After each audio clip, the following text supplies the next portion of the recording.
Mendalami sejarah masuknya ajaran Islam di Bali memang sangatlah menarik.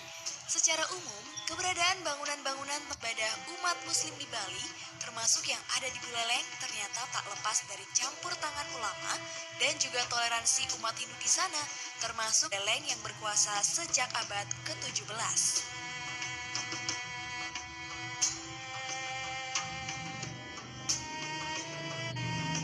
Assalamualaikum warahmatullahi wabarakatuh. Pemirsa, Kabupaten Buleleng dengan ibu kotanya Singaraja yang dulunya sempat menjadi pusat pemerintahan sebelum dipindahkan ke kota Denpasar.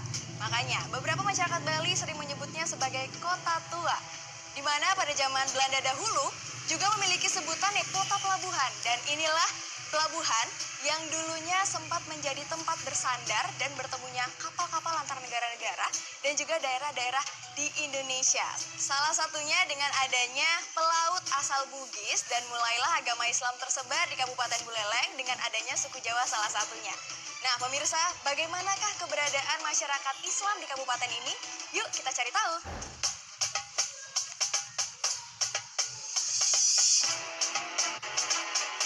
Datang ke Bali Utara, sangat banyak yang bisa digali.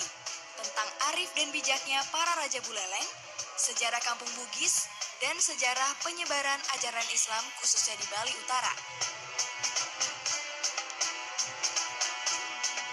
Sejarah mencatat, Singaraja pernah menjadi bagian dari pusat pemerintahan Provinsi Bali. Kemudian, sejak pusat pemerintahan dipindahkan ke Bali Selatan sekitar tahun 1950.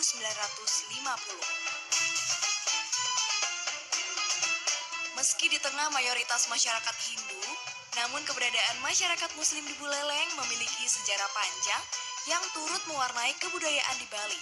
Salah satunya adalah komunitas Muslim Kampung Kajanan yang menjadi bagian penting dari satu catatan sejarah jejak peradaban Islam di Bali.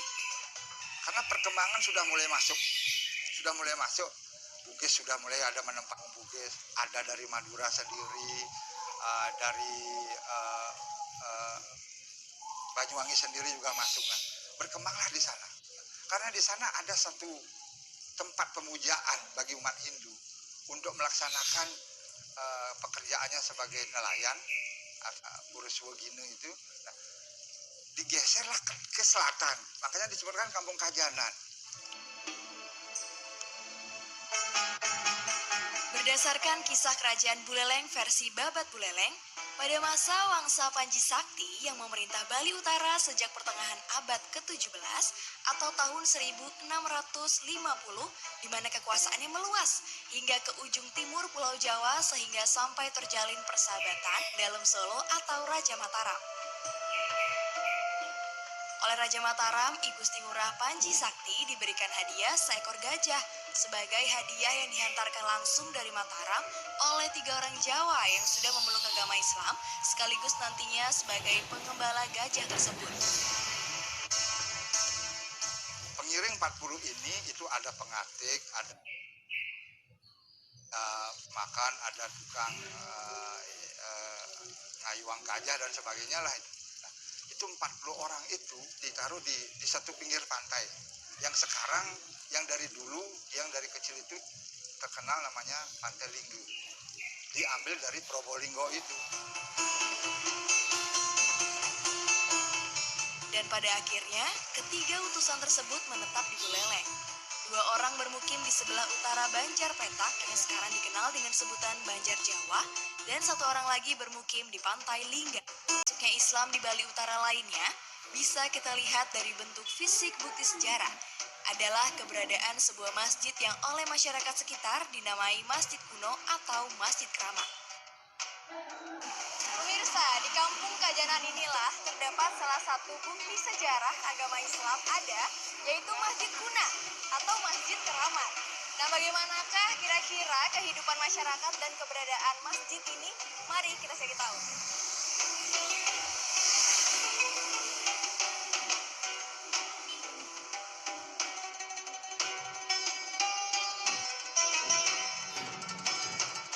Sesuai dengan namanya, Masjid Kuna atau Masjid Keramat, jika dihubungkan dengan perkembangan masuknya Islam di Kabupaten Buleleng melalui penyebaran orang Bajo suku Bugis yang menetap di pinggir pantai yang sekarang dikenal daerah Kampung Bugis yang letaknya berdekatan dengan dermaga Pelabuhan Buleleng.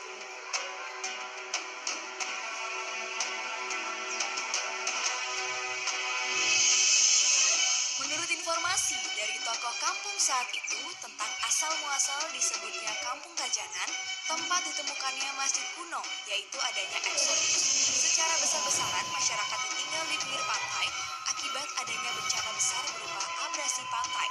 Semua warga pindah mengungsi menuju arah Ngajanan bahasa Bali yang berarti ke selatan.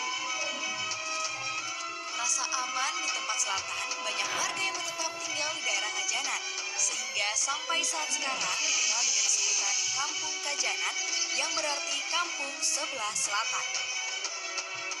Ya, kebetulan karena yang menemukan itu orang Bugis yang notabene atau rata-rata beragama Islam, dengan ditemukannya bangunan yang sudah berbentuk masjid karena ada mimbar, ada tempat imamnya dan sebagainya, sehingga otomatis dengan adanya bangunan masjid yang ditemukan ini justru oleh penduduk eksodus tadi merawatnya dan memeliharanya dan dijadikanlah pusat ibadah bagi pemeluk agama Islam yang menetap di Kampung Kajanan.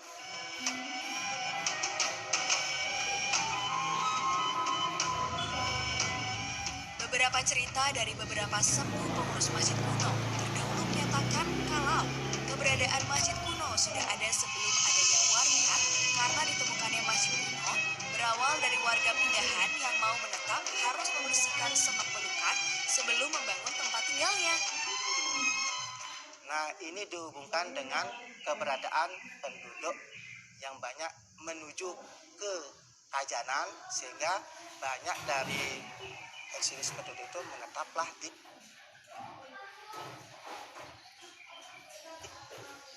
wilayah ini atau di Kampung Kajanan ini dengan cara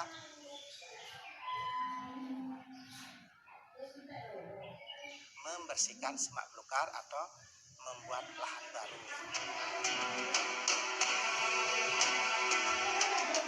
Di antara semak belukar itulah ditemukan sebuah bangunan tinggi berbentuk sekepat atau persegi berukuran 20 x 20 meter dengan beratapkan meru yang hampir mirip dengan Masjid Demak di Jawa. Keberadaan sekepat itu ternyata sebuah surau kecil tempat orang Islam melaksanakan sholat dan tergambar dari isi bangunan tersebut yang sudah ada mihrab, tempat imam dan mimbar kuno dengan ornamen ukiran yang menggambarkan pepetraan yaitu visualisasi flora sebagai bentuk kedamaian dan kekayaan Pulau Bali. Di samping bentuk ornamen, ukiran yang terkesan kasar memperlihatkan ciri khas seni pahat daerah Bali Utara.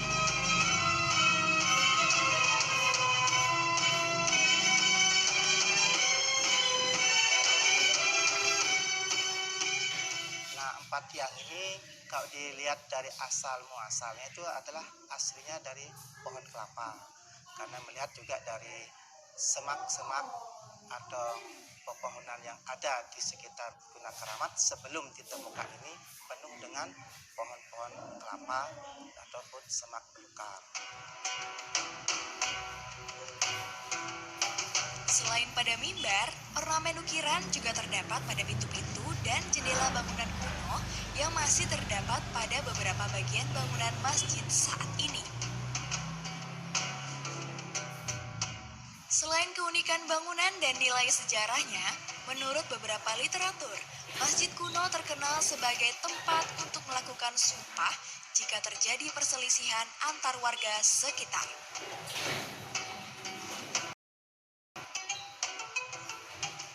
Masjid kuno yang dikenal sebagai Masjid Keramat juga memiliki kolam sebagai tempat wudhu yang dulunya digunakan untuk ritual sumpah. Karena angker, kolam tersebut ditutup dan kini dijadikan bangunan SD Negeri 1 Kampung Kajanan.